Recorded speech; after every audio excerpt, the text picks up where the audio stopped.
Hey guys, welcome back to the channel. If you're new here, hi, my name is Emma and we finally reached the last stretch of my 4-month intensive sewing program where I learned how to make my own clothes. In the last episode, we constructed 2 tops and 3 gowns, which to this day are still some of my favorite projects. And this episode is going to be a compilation of the final 5 weeks of class.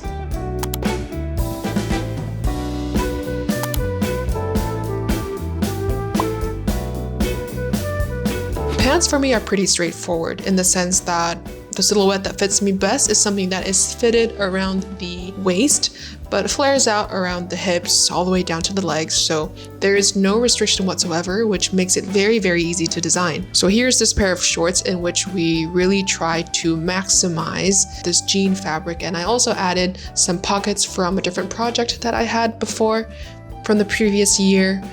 We also did some trousers that I could wear to work, as well as these pants, which are the bottoms of traditional Vietnamese wear called áo dài. What's left for me to make is the top of this entire traditional costume.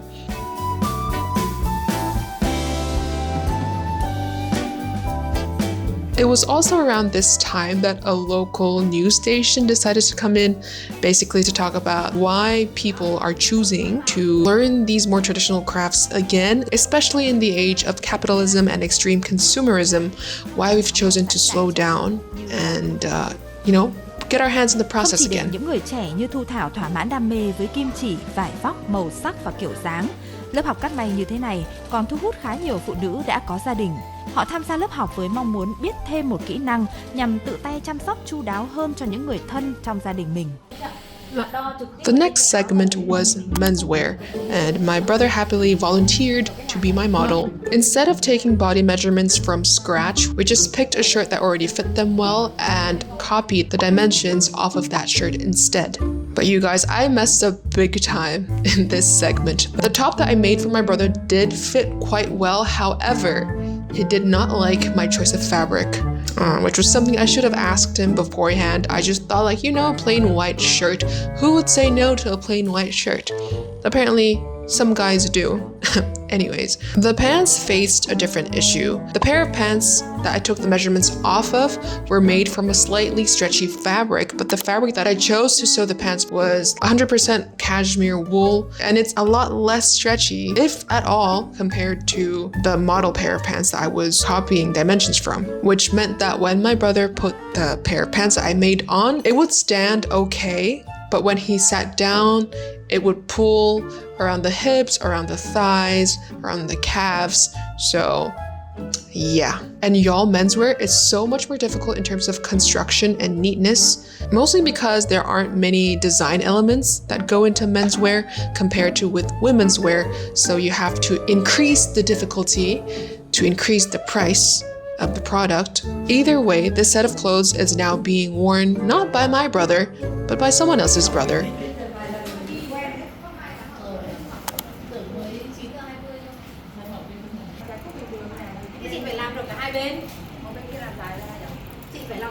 Ôi, nước.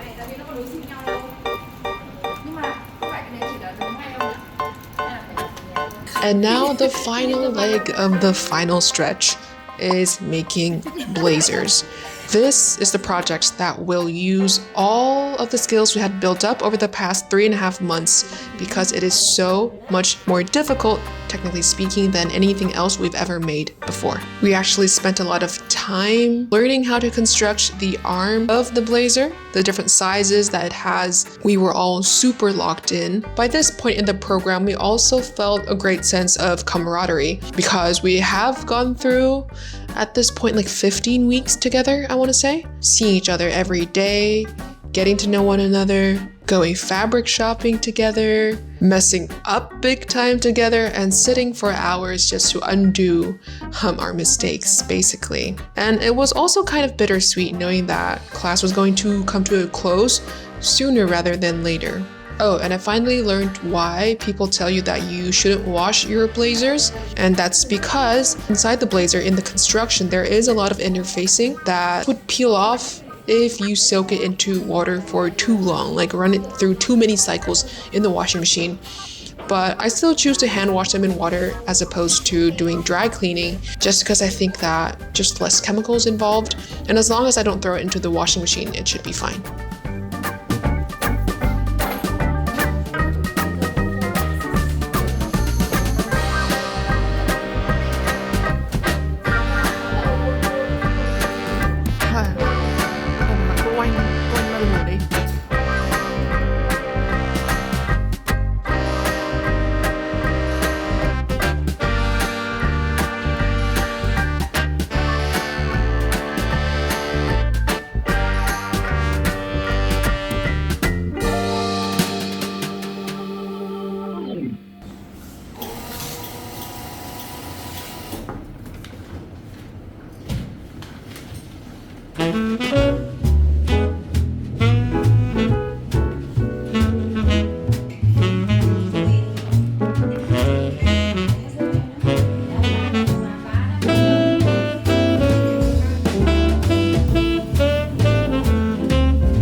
For my second and final blazer, my final project of the program, I chose to use a white taffeta. And the reason I waited to use white at the very end is because you have to work very quickly with white fabric. The longer that you take to sew the fabric, the more the grease on your hands and the machine will get on the fabric and the less white it will become. Especially with taffeta fabric as well. It's very stiff, which means that crinkles or mistakes would show up very easily. So this project is basically a test for both my speed and my skill. My instructors weren't kidding. You really have to push yourself this final stretch. I was working on these projects in class and also at home, and I really had to keep up the momentum for the 2 weeks for the two blazers.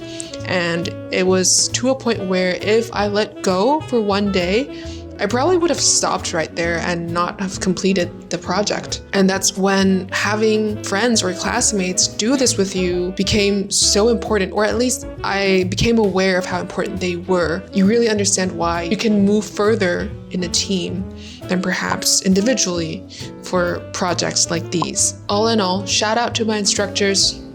Y'all are really the MVP. I mean, it's crazy that you're able to turn beginner sewists from people who might know nothing from sewing into people who would be almost ready for their baby steps into the fashion industry after 4 months. So shout out to my instructors and also shout out to my classmates.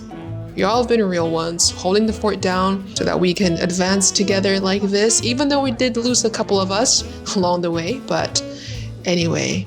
So the other day I went over to my friend's house and we actually made some postcards for our teachers, and I feel like these really deserve their moment. The cat, this is the boss, as you can see, is very much giving boss energy.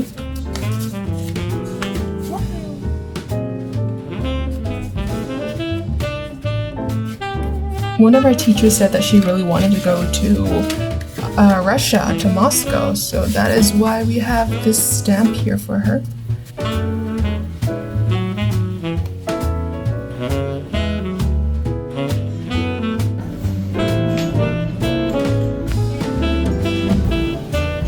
Reached the end of the program. This was an absolute whirlwind of 5 weeks and we learned so much. It's safe to say that my brain and my hands were working on overdrive this particular month. And now we're given 2 months or 8 weeks to work on our final project that includes 8 different full outfits. Will I complete the final project? I guess you'll just have to tune in to find out. See you then.